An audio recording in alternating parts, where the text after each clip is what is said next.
have a drift competition in less than 2 weeks, and in my last video, I tested 4 different cars to see which one I liked the best, and I chose the BMW E36. So in today's video, I'll be taking that E36 and going to 2 different tracks, and putting down a lead and a chase in both to get comfortable in the car. Alright, so the first track I went to was Driftland from my previous video, and I went to the same layout that I tested the JZX100 on to see if the E36 was actually better. First lap out, I decided I was going to try second the whole time. Got the first outer zone, but went out too wide for the second. Transition for the third, and got the third pretty well. Then the fourth, transition for the fifth, and kept the shallower angle coming into the sixth, but I only got half of it. Then coming through this section, I was full throttle and just revving out second gear, which caused me to not have much angle coming around the interclip. I had a lot to clean up, but this car already felt 10 times better than the JZX that I used previously on the same exact layout. The steering, the power, the angle, all felt so much more natural. I wasn't continuously falling out of the power band or fighting the car trying to get it to do what I wanted to do. I was just able to let it flow. Next lap out, I entered and got the first outer zone, but added way too much angle and went too far inside this time. Transition and got the third outer zone perfectly and maintained that line to get the fourth.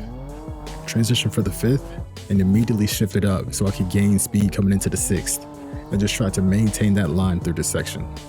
Then transition for the final underclip. This lap was a lot better. All I had to do was clean up that second outer zone and my line coming from that sixth outer zone. Because if I'm able to get more track left coming through this section, it would allow me to hit the inner clip a lot better. So after a few more failed attempts, I got this.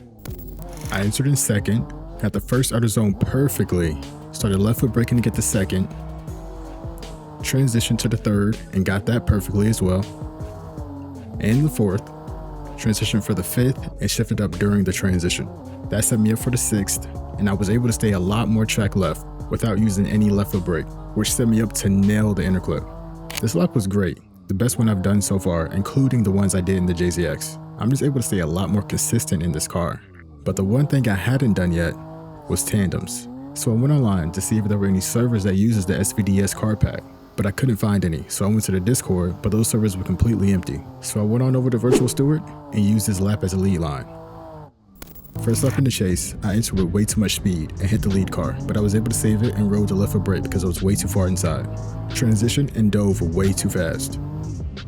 This is a great example of me tunnel visioning on the lead car. I'm focusing way too much on the lead car and not the track. Like here for example, I know this is a hairpin, yet I dive in way too fast, trying to be door to door and hitting the lead car. Next lap, my entry was pretty good, but then hit the lead car coming into the second outer zone.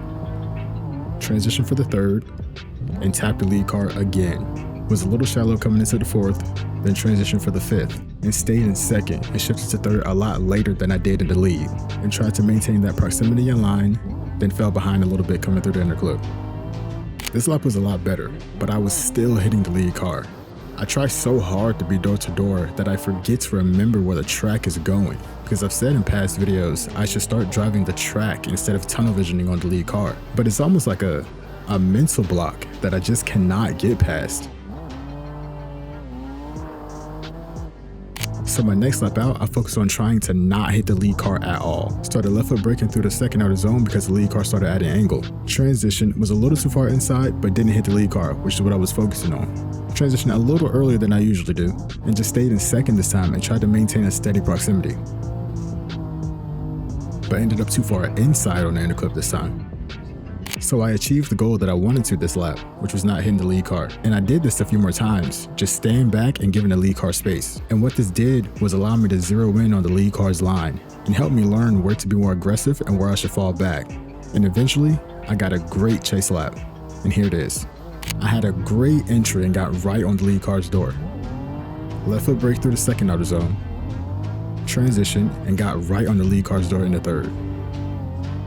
Got the fourth. Had a very close transition and got the fifth, and stayed in second the whole time to keep the RPMs out, and didn't get too close in preparation for the final underclip. This was by far my best chase run. The proximity, the line, and the transitions were all spot on. So I wanted to go to another track, one a little more difficult. I found this track called Cacak by CDA. And I'm gonna take you on a track walk for this one, because this is a track that I haven't driven yet. Alright, so you're coming through the chicane. with a very long run up.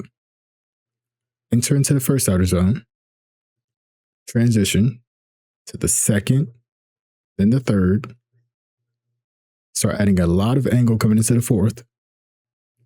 Then you got an inner clip here, in the fifth outer zone, coming all the way around to the sixth, then the seventh, getting a lot of speed here, transition to the eighth, then a big slowdown here to the ninth, then the 10th, and the final transition into the final outer zone, all the way over the finish line. First lap out, I entered way too soon and missed most of the first outer zone. Then transitioned and hit the wall. Next lap out, I entered a little later and pulled the handbrake to get into the zone. Then coming out of the zone, I went out a little wide. Transitioned and hit the wall again.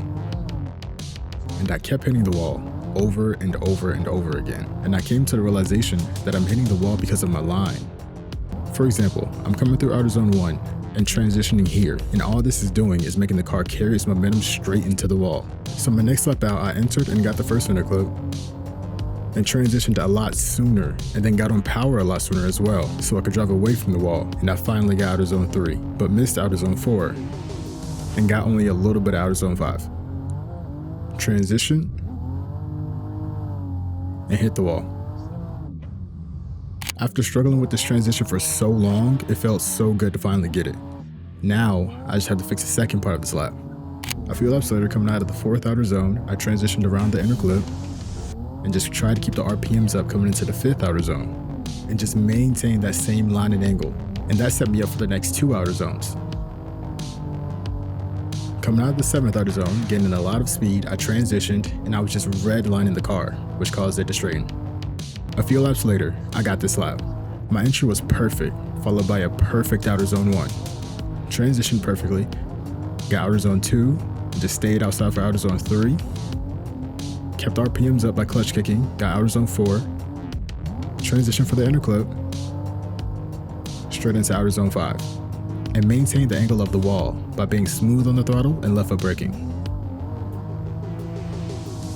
Started taking out angle coming into outer zone 7 to gain speed for the transition and to get outer zone 8.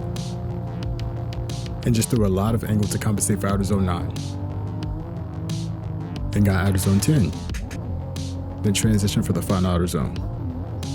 And just tried to be as smooth as possible, especially with all the bumps in the zone. This was by far my best lap, and this was a very tedious track. It took so much time to get a good lap on it, and I was so over it. But I decided I should challenge myself and try to do a chase here as well. So I did the usual, loaded the virtual stew and all that, and I got into the chase. First lap out, I entered a little weird and fell back a bit. Then transition, and this transition is 10 times easier when you're in the chase, and just maintain that proximity through this section.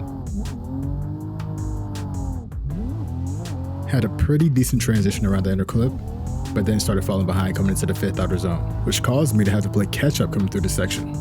And I started to catch up coming to the transition, but then fell behind again. And I was just redlining with a lot less angle than the lead car. Then pulled the handbrake to add more angle, but hit the wall. From the very first lap, I already knew the problem. It was keeping up after the inner clip and the second to last transition. So I took out some tire pressure in the rear to give me more grip, so that when I come around the inner clip, I could catch grip a lot faster. And this helped a lot, but I still fell back a bit, but I was able to catch up again.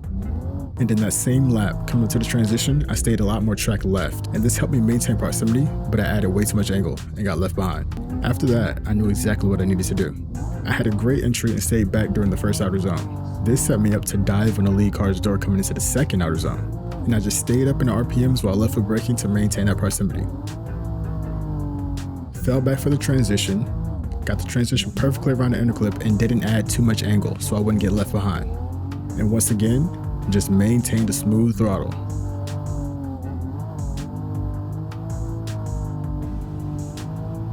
And coming to the transition, I did a very slow transition, ended up a little inside, but pulled the handbrake to fall back. And was very careful through this section to not go out too far. And didn't get too close through this section in preparation to dive on the lead car's door. And just kept it smooth and stable through the final outer zone. Overall, I made a lot of progress with this car. I'm starting to get very comfortable, but I still don't feel like I'm ready for the comp. Qualifying's on June 20th, and the following day, the 21st, is battles. And I've been talking to some people about this comp, and they say it's very ruthless. So I got a lot of practice to do, and I'm gonna post all about it. So like and subscribe, and come back to follow me on this journey.